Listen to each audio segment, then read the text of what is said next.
ሰላም ጤና ይስጥልን ክቡራን ተመልካቾቻችንና አድማጮቻችን ዘውዱ መንግስቴ ነኝ ከዚህ ከአገር እንግሊዝ። አሁን የዘውዱ ሾው አጫጭር ዜናዎችን አቀርብላችኋለሁ፣ አብራችሁን ቆዩ። በቅድሚያም እርሶችን እንሆ። ፋኖ ከፍተኛ ድሎችን ተጎናጸፈ።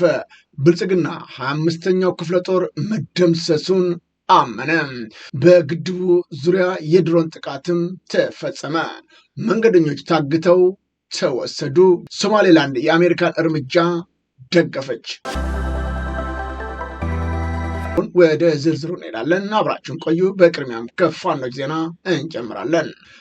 ፋኖ ታላላቅ ድሎችን ተጎናጸፈ። ብልጽግና ድንጋጤ ውስጥ ገባ። ይህ ትግል በአሸናፊነት የሚደመደም በመሳሪያ ብዛት ብቻ ሳይሆን በያዝነው የሞራልና የሰብአዊነት የበላይነት ነው አለ ፋኖ። የፍቅር ጥይት ለአገዛዙ ወንበር የመጣው ወታደር ሆይ በህዝብህ እቅፍ ውስጥ በመሆንህ ልናረጋግጥልህ እንወዳለን። በነፃነት በህልውና ትግል ግንባሮች ላይ የምናየው ትዕይንት ዓለምን የሚያስደንቅና ትግላችንን መንፈሳዊ ልዕልና የሚያሳይ ነው። አንተ ወደም ይሁን ተገደህ የአገዛዙን ዕድሜ ለማራዘም ህዝብን በድሮና በከባድ መሳሪያ እንድትጨፈጭፍ ታጥቀህ የመጣ ወታደር፣ ዙፋን ጠባቂ ወታደር ነበርክ። ነገር ግን የተማርክ ዕለት የገጠመህ ሞት ሳይሆን ህይወት ነው። በጥላቻ የተሰወረ አፈሙዝ ሳይሆን በፍቅር የተዘረጋ የህዝብ እጅ ነው። አንተ ልትገድለው ቤቱን ልታፈርስና ልጆቹን ልታሳጣ የመጣኸው ይህ ጠላት ያልከው ህዝብ ዛሬ የቆሰለ አካልህን በጨርቅ እየጠቀለለ ያክምሃል። ጥይት ልታጎርሰው የመጣኸው ህዝብ ካለው ጥቂት ጉርሻ አካፍሎ አብልተዋል። ይህ ተግባር ትግላችንን ከወንበርና ከጥቅም በላይ የሚሆን የሚያሳይ ከፕሮፓጋንዳ ያለፈ ድንቅ ተግባር ነው። እኛ የምንዋጋው የስርዓቱን ግፍ እንጂ ያንተን ማንነት አይደለም። ደጋግመን እንደተናገር ነው ትግላችን የጥላቻ ሳይሆን የነፃነት፣ የፍትህ፣ የእኩልነት ነው። ዓላማችን እኩልነት የጠፋበትን ፍትህ የራቃትን በንጹህ ደም የምትታጠበው ሀገርን ነፃ ማውጣት ነው። አገዛዙ አንተን ለስልጣን መሳሪያ አድርጎ ሲጠቀምብህ፣ እኛ ግን እንደ ሰው እናከብርሃለን።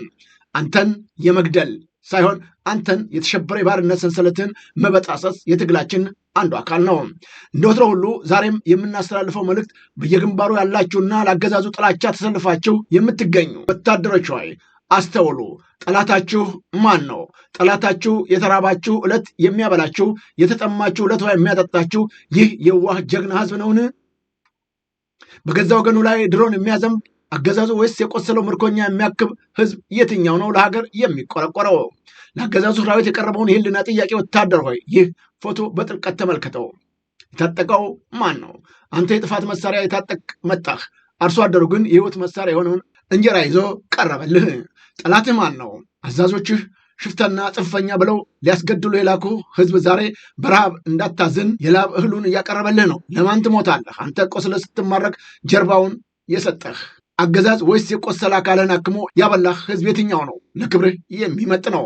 የአንተ ትግል በአሸናፊነት የሚደመደመው በመሳሪያ ብዛት ብቻ ሳይሆን ባዝነው የሞራል የሰብአዊነት የበላይነትም ነው። ለዓለም አቀፍ ማህበረሰብ ማወቅ ያለበት ዋና ነገር ይህ ትግል የሁለት ታጣቂዎች ሽኩቻ አይደለም። ይህ ትግል በግፈኛ ባገነንነትና በሰብአዊነት መካከል ያለ ግብ ነው። አገዛዙ በንጹሐን ላይ ድሮን ሲያዘንብ፣ የነፃነት ኃይሎች ህዝቡ ግን ለምርኮኛ የጄኔቫ ስምምነትን ጄኔቫ ኮንቬንሽን በላቀ ሁኔታ በተግባር እየተረጎሙት ይገኛሉ። ዓለም ሊያውቀው የሚገባው ሀቅ ቢኖር በኢትዮጵያ ምድር ፍትህና ሰላምን ሊያመጣ የሚችለው አፈሙዝ ለሰው ልጅ ክብር ዝቅ የሚያደርገው በፋኖ ኃይል እንጂ ህዝቡ እንደ ጠላት ፈርጆ የሚጨፈጭፈውን አምባገነን ስርዓት አለመሆኑ ሊታወቅ ይገባል። ጥላቻን በፍቅር እናሸንፋለን። ትግላችን ለፍትህ፣ ለእኩልነት፣ ለነፃነት ነው። ክብር ለሰብአዊነት ዘብ ለቆሙ ህዝቦቻችን። አዲስ ትውልድ፣ አዲስ አስተሳሰብ፣ አዲስ ተስፋ። ብልጽግና 25ኛው ክፍለ ጦር መደምሰሱን አመነ። በተከታታይ በሰናን ፋኖ የተጎናጸፈው ድል ስንመዘግብ መቆየታችን የሚዘነጋ አይደለም። ታኅሳስ 29 2018 ዓ.ም የሰናን ወረዳ የመንግስት ኮሚኒኬሽን ብልጽግና በተለያየ ጊዜ ክህደቱን ለመሸፈን የሚያደርገው ጥረት ውጤት እንደሌለው በገሃድ እየተስተዋለ ተገኝቷል። ፋኖ ትግሉን አጠናክሮ መቀጠሉ ያስደነገጠው የብልጽግና ኃይል መከላከያ ጭምር አሁን የተለያየ ቦታዎች ስብሰባ ማድረግ ቀጥለዋል። የኮሎኔል ውዴ 5ኛው ክፍለ ጦር የነፍስ አድን ጥሪ ለ75ኛው ክፍለ ጦርም አቀረበ። በዚህ በተንጣለለው አዳራሽ ለአይን ሳይሙሉ በሰናን ቀጠና ወደ ጮቄ ተራራ ለመውጣት ከተሰማሩት ከኮሎኔል ውዴ 800 ሰራዊት መካከል ከሞትም ከምርኮም የተረፉት የ5ኛው ክፍለ ጦር አባላት ናቸው። እነዚህ ወታደሮች ቆሌውም አድማሩም ከርቷቸው የጮቄ ተራራ 206ኛ ኮር የጥይት ሀሩር ጋር ተደባልቆ የዘነበባቸው በረዶ እስካሁን እያንቀጠቀጣቸው ይገኛል ብለዋል ፋኖቹ። በተለይም በመከላከያ ላይ የደረሰውን ጉድ ሲገልጹት የታጠቁትን ብሬን፣ ስናይፐር፣ ድሽቃ፣ ከፍተኛ ቁጥር ያለው ክላሽንኮቭ መሳሪያ አስረክበው ሻለቃ መሪያቸውን በባቂላ ማሳ አስከሬናቸውን እየረገጡ የፈረጠጡ ከየሻለቃው የተተራራፉ ከሞትም ከምርኮም የተረፉ የሜጀር ጀነራል ብርሃኑ ጥላ የልጅ ልጆች ናቸው።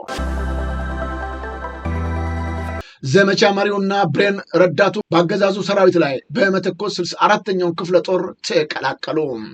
10 አለቃ አሰግድ አስጠራው የክፍለ ጦሩ ቀኝ እና መሐንዲስ ዘመቻ መሪና አክሊሉ ባይነስ ብሬን ረዳት ቢቸና ከተማ ከሚገኘው 6ኛው እዝ 602ኛ ኮር 75ኛ ክፍለ ጦር ቀኝ እና መሐንዲስ ብሬን ረዳት ሲሆን ቢቸና ከተማ ከምሽቱ 4 ሰዓት አካባቢ አብረውት የነበሩ ጓዶችን ክላሽ ነጥቆ በመተኮስ ነው በጠላት ላይ ጉዳት በማድረስ የአማራ ፋኖ ብሔራዊ ኃይል ቴዎድሮስን እዝ 201ኛ ኮር 64ኛ ክፍለ ጦር መቀላቀሉ ታውቋል።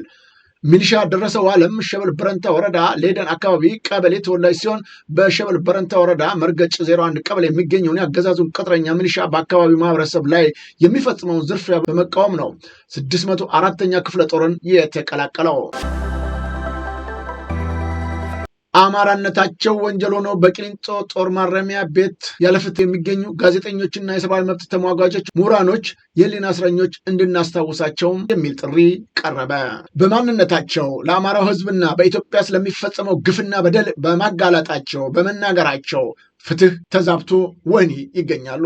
ወህኒ መውረድ የሚገባቸው ለፍትህ ተጠያቂ መሆን የሚገባቸው ዛሬም ሰውን እየገደሉ እያፈናቀሉና ጭፍጨፋ እየፈጸሙ እየተንደላቀቁ በሚኖሩበት በዚህ ሰዓት ለፍትህ ለነፃነትና ለእኩልነት በተለይም ለአማራው ህዝብ ነፃነት በመጠየቃቸው በማንነታቸው ወህኒ ወርደው እየተሰቃዩ የሚገኙት ሊታሰቡ ይገባልም ተብለዋል። በኦሮሚያ ክልል ዛሬም አፈና፣ ግድያ መቀጠሉ ተገለጸ። በኦሮሚያ ክልል ገብረ ጉራቻ ፍቼ መካከል በሚገኘው መንገድ አሊዴሮ ተብሎ በሚጠራው ልዩ ቦታ ነው በአገር አቋራጭ ተሽከርካሪ ሲጓዙ የነበሩ በርካታ ተሳፋሪዎች፣ ሹፌሮች በታጠቁ አካላቶች መታገታቸውና የኢትዮጵያ ከባድ መኪና አሽከርካሪዎች ማህበርና የዓይን እማኞች ለቲካፍ ገልጸውለታል። ተሳፋሪዎቹ መነሻቸውን አዲስ አበባ በማድረግ ወደ ደብረ ማርቆስ ሲጓዙ እንደነበረ በመግለጽ አንዳንዶቹ የታጋቾቹን ቁጥር 40 ያደረሱት ሲሆን የተመቱት ሳይኖሩ እንዳልቀሩም ከቦታው የመጡት መረጃዎች ይጠቁማሉ።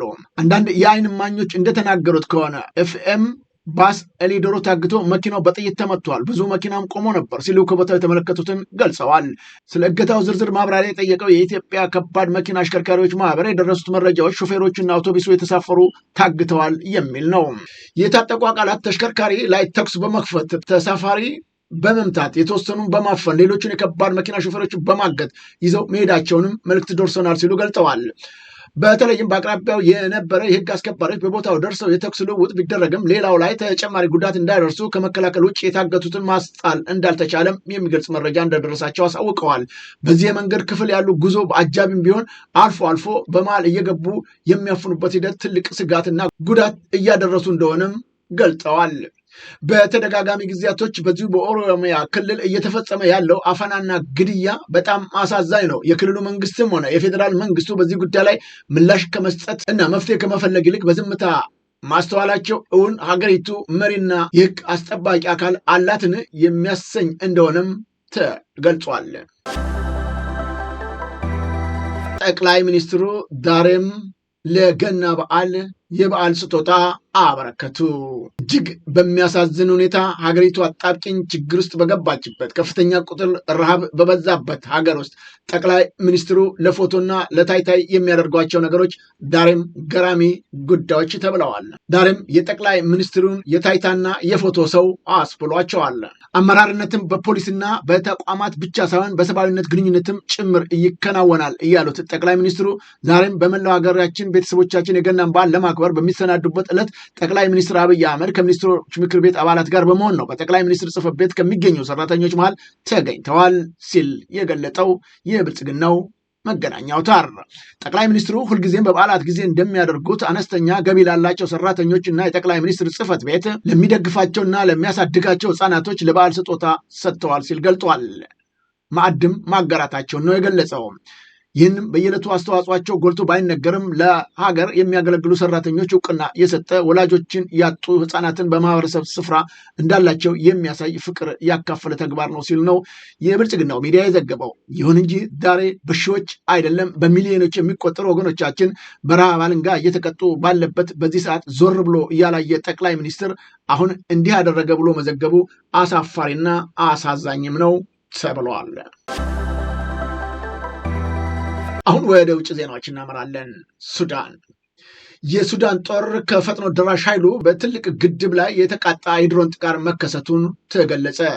በሱዳን ጦርና በፈጥኖ ደራሽ ኃይሉ መካከል ባለው ጦርነት ነው ድሮን በተደጋጋሚ ጥቅም ላይ የዋለ ሲሆን የሱዳን ጦር ፈጥኖ ደራሽ ኃይሉ በሜሮዌ ግድብ ላይ ለሚፈጽም የነበረው የድሮን ጥቃት ማክሸፉን አስታውቋል። በግድቡ አካባቢ የሱዳን ጦር የጦር ማረፊያና ወታደራዊ መቀመጫ እንዳለ ሲዘገብ ድሮኖቹ ጥቃት ከማድረሳቸው በፊት መመታታቸውን ነው ጦሩ የገለጸው። የፈጥኖ ደራሽ ኃይሉ በሱዳን ከሚገኘው የኤሌክትሪክ ጣቢያዎችና ግድቦች ላይ በሚያደርሰው ጥቃት በሱዳን ካርቱም ጨምሮ በርካታ አካባቢዎች ኃይል ሲቋረጥ እንደነበረም ይታወሳል።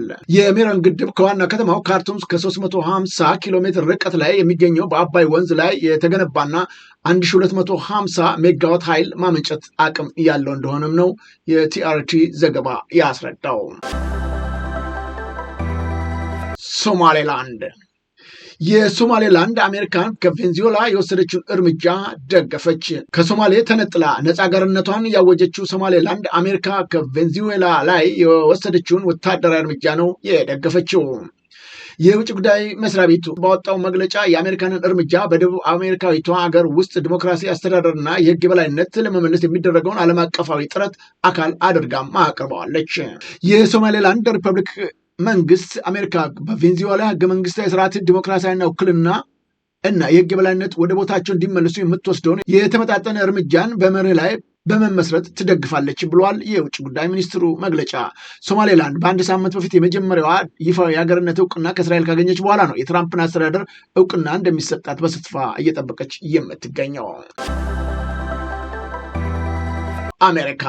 አሜሪካ የቬንዙዌላን መሪ ኒኮላስ ማዱሮን ትላንት ፍርድ ቤት አቆመችው። የፍርድ ቤት ሂደት የተጀመረው ኒውዮርክ በሚገኘው ፍርድ ቤት እንደሆነም ታውቋል። ኒኮላስ ማዱሮ ኒውዮርክ በሚገኘው ፍርድ ቤት ሲዘልቁ እግራቸው ላይ የታሰረው ሰንሰለት እያቃጨለ እንደነበረም ታውቋል። ማዱሮ ችሎት ወደ ሞሉት ጋዜጠኞችና ታዳሚዎች ዞር ብለውም በአፈና ነው የመጣው ሲሉም ድምፃቸውን አሰምተዋል። የቬንዙዌላው መሪ ወደ ፍርድ ቤቱ ከገቡ ከደቂቃዎችም በኋላ የ92 ዓመቱ ዳኛ ኤልቪን ማዱሮኖት አይደል ሲሉ ማንነታቸውን ጠየቋቸው። አዎ ነኝ ጌታዬ፣ እኔ የቬንዙዌላው ሪፐብሊክ ፕሬዝዳንት ነኝ። ከጥር 3 ጀምሮ በአፈና ነው የመጣሁት ሲሉ ረጋ ባለ ስፓኒሽ ቋንቋ ተናገሩ። አክለውም ካራካስ ከሚገኘው ቤቴ ነው ተይዤ የመጣሁት አሉ። ዳኛው ማንዱራን አቋርጠው ሌሎች ጉዳዮች የምናወራበት ጊዜ እና ቦታ አለ አሏቸው። የማንዱራ የችሎት ውሎ 40 ደቂቃ የፈጀ ነበር። ማንዱራ እና ባለቤታቸው ሲሊያን በቀረበባቸው ክስ ጥፋተኛ አይደለንም ብለውም ተከራክረዋል። ማንዱራ እኔ መልካም ሰው ነኝ ሲሉ፣ ባለቤታቸው ፍራንስ ደግሞ እኔ ፍጹም ነፃ ነኝ የሚል ምላሽም ሰጥተዋል። ማንዱራና ባለቤታቸው ሰማያዊ ብርቱካን ቀለም ያለው ካኔተራ እንዲሁም ካኪ ሱሪ ለብሰው ነበር ፍርድ ቤት የተገኙት። ማዱሮ በቢጫው ማስታወሻ ደብተር ላይ የሚሰሙትና የሚያዩትን ባንክሮ ሲጽፉም ነበር። ችሎቱ ሲጠናቀቅ ደብተሩን ይዘው መሄድ ይፈቀደላቸው እንደሆነ ዳኛውንም ጠይቀው ተፈቅዶላቸዋል። ማዱሮ ወደ ችሎቱ ከዘለቁ በኋላ ነው አዳራሹ ለመላው ታዳሚ ሰላምታ ሰጥተዋል። ፊታቸው ላይ ምንም አይነት የተለየ ስሜት ማንበብ አይቻልም። እርጋታም የተላበሱ እንደሆነ ተጠቁሟል። ችሎቱ ሲጠናቀቅም ከታዳሚዎቹ መካከል አንዱ ብድግ ብሎ ለወንጀልህ ዋጋ ትከፍላለህ ብሎ ጮኸባቸው። ማዱሮ ግን በእርጋታ ነው የተመለከቱት። እኔ ፕሬዝዳንት ነኝ፣ የጦር እስረኛ ነኝ ሲሉ በስፓኒሽ ለግለሰቡም ምላሽ ሰጥተውታል። አሜሪካ ማዱሮንን በእጽ ሽብርተኝነት ሴራ፣ ኮኬን በማስመጣት እንዲሁም የጦር መሳሪያ በሌሎች አጥፊ መሳሪያዎች ሴራም ከሳቸዋለች። ፍርድ ቤቱም ቀጣይ ችሎቱን ውሎ ለመጋቢት 8 2018 ቀጠሮ ሰጥቷል። እንደ ቢቢሲ ዘገባ። በመጨረሻም ሶማሌላንድ የአይሮፕላን በረራን አገደች። ሶማሌላንድ ሪፐብሊክ ወደ ሀገሯ በሳምንት 4 በረራ ሲያደርግ የነበረውን የጅቡቲን አየር መንገድ ነው ኤር ጅቡቲ ውሉን በማቋረጥ ወደ ሀርጌሳ እንዳይገባ እገዳ ጥላለች። በሁለቱ መካከል ነገሮች የተካረሩበት ከእስራኤል እውቅና መስጠት በኋላ እንደሆነም ታውቋል። እስራኤል ለሶማሌላንድ ሪፐብሊክ በሰጠችው ሕጋዊ እውቅና ከሶማሌ በላይ የተቆጣችው ጅቡቲ በሀርጌሳ የሚገኘውን የቆንስላ ጽሕፈት ቤቷንም ሙሉ ለሙሉ መዝጋቷ አይዘነጋም። በሌላም በኩል ሶማሌላንድ ሪፐብሊክ የጅቡቲን አምባሳደሯን ወደ ሀርጌሳ ጠርታለች። እስራኤል ለሶማሌላንድ ሪፐብሊክ ሕጋዊ እውቅና መስጠቷን ተከትሎ ነው ጅቡቲ በከፍተኛ ተቃውሞ ውጤቱን ለመቀልበስ እየተንቀሳቀሰች የምትገኘው። ክቡራን ተመልካቾቻችንና አድማጮቻችን አሁን ያቀረብኩላችሁ የዘውዱ ሾው አጫጭር ዜናዎች እነዚህን መስሉ ነበረ። በቀጣይ ዝግጅታችን እስከምንገናኝ የዘውዱ ሾው ሚዲያን ሼር፣ ላይክ እና ሰብስክራይብ በማድረግ ወዳጅ ቤተሰቦቻችን እንድትሆኑ በአክብሮት እንጋብዛችኋለን። ዜናዎቻችንን አበቃን። ከዜናዎቹ ጋር አብሬያችሁ የነበርኩትን የዘውዱ መንግስት የነበርኩ። ሰላም ጤና ይስጥልኝ።